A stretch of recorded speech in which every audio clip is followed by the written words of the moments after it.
পাথুরে নদী, সাঙ্গু, মায়াবতী নদী সাঙ্গু। এই সাঙ্গু নদীতে আসলে আপনি অবশ্যই সাঙ্গু নদীর প্রেমে পড়ে যাবেন। এই নদীর বুক চিরে এই খুব সকালে আমাদের সুমন মামুর জন্য এই জার্নি শুরু হয়েছে। শীতে কাঁপতেছি পুরা, যদি মেয়েদিকে দেখায় তাহলে বুঝতে হবে এই নদীতে এখন কী পরিমাণ শীত। কিন্তু যেহেতু সুমন মামুর জন্য যেতেই হবে, তাহলে একটা চাকরি থাকবে না আমাদের। সুমন মামুর আমাদের পৌঁছাইতেই হবে। ট্রেকিং আর হলো না, মেয়েদের একটু ব্যথাও পাইছে পায়ে, ট্রেকিং আমরা করতেছি না। কিন্তু এই যে কুয়াশার মধ্যে নদীর বুক চিরে আমাদের যে দাপট, এটা দেখানোর একটা সুবর্ণ সুযোগ এসছে। শীতে কাঁপতেছি আর এই সাঙ্গু নদীর যে সৌন্দর্য, এটা উপভোগ করতে করতে যাচ্ছি। পানি কিন্তু গরম এখন, পানিতে হাত খেয়ে দিবি। ও মেহেদি হাত দিচ্ছে অলরেডি। পানি শীতের সময় পানি গরম, গোসল করা যায় কিন্তু এখন গোসল করা যাবে না। এই যে পাথুরে নদী সাঙ্গু, এখন হলো আমরা একটা কাপ চাপ জায়গার মধ্যে দিয়ে যাচ্ছি। ধাক্কা না খাইলেই হয়, ভিজে না গেলে হয়। মানে এখানে নদীর বাঁক আছে, এই নদীর বাঁক দিয়ে যাচ্ছি। এই যে ধাক্কা খাইছি। গরম আসছে না।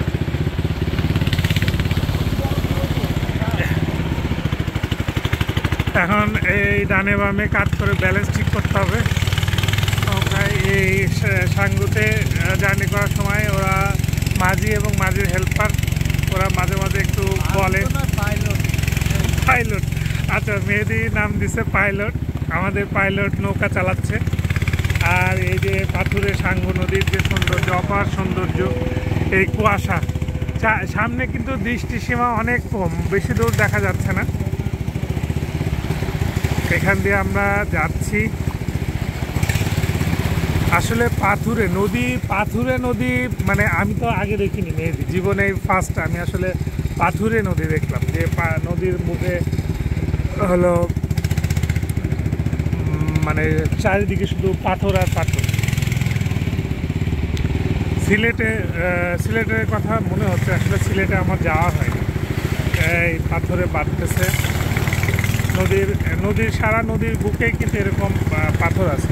মাঝে মাঝে নৌকার নিচে লাগে, এটা অনুভব করা যায় যে লাগতেছে। এবং দূরে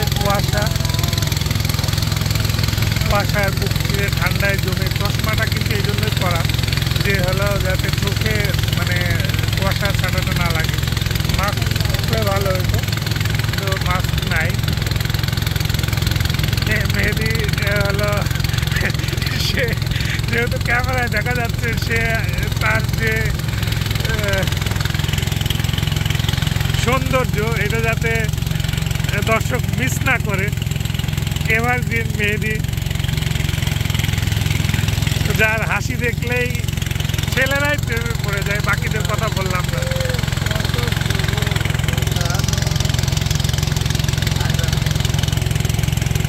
এই যে যেতে যেতে যে পাহাড়ি সৌন্দর্য, এই যে কাশফুল, হ্যাঁ জুমঘর আর কাশফুল, এখানে কাশফুলে ছবি তুলতে পারলে ভালো হইতো। যে সবাই তো শহরে কাশফুলের ছবি দেয়, আমরা জঙ্গলের কাশফুলের ছবি দিলাম।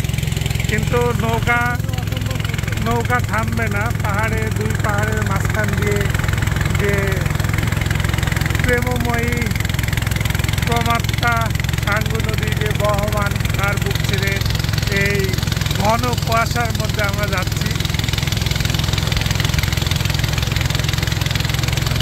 এই সাথে আমরা যে সুজন আছে, মামা তুমি এদিকে একটু তাকাও। সুমন, তোমার কেমন লাগছে এই শীতের মধ্যে? হ্যাঁ,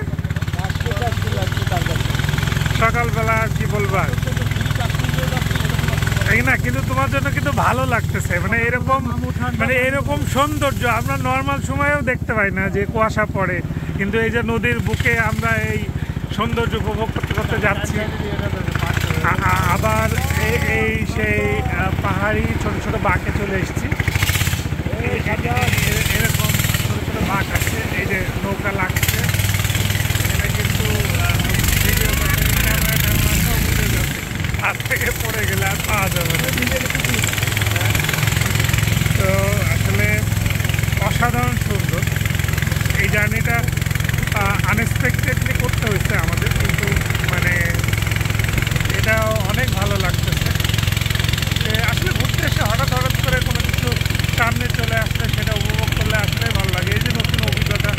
কুয়াশার মাঝখানে দূরে কিছু দেখা যাচ্ছে না, জঙ্গলের সব দিকে হলো কুয়াশার চাদরে ঢাকা। মাঝখান থেকে আমরা যাচ্ছি, আবার এরকম একটা বাঘ চলে এসছে, এখানে একটা ঝাঁকি দিবে। আমাদের পাইলট ভালো আছে, মেহেদি বলছে ওকে আর মাঝে বলা যাবে না, পাইলট সে অনেক ভালো ছবি তোলে, তার ক্যামেরার হাত ভালো। যেহেতু আমাদের পাইলট দক্ষ পাইলট, সে নদীতে নৌকা চালায় ভালো। এই যে শুরু হয়েছে যদি দেখায় নিচের এই জায়গাটা, মানে অসাধারণ অসাধারণ। আমরা বলতেই পারি যারা হলো আসবেন রেমাক্রিতে, রেমাক্রিতে যারা আসবেন তারা হলো যদি ঘুম ভাঙে, যেহেতু নৌকা রিজার্ভ করে আসবেন, সকালে একটা ছোট্ট করে আধা ঘন্টার একটা রাইড নিতে পারেন। আর আমরা সেই রাজারানী পাহাড়ের এই জায়গাটায় চলে এসেছি।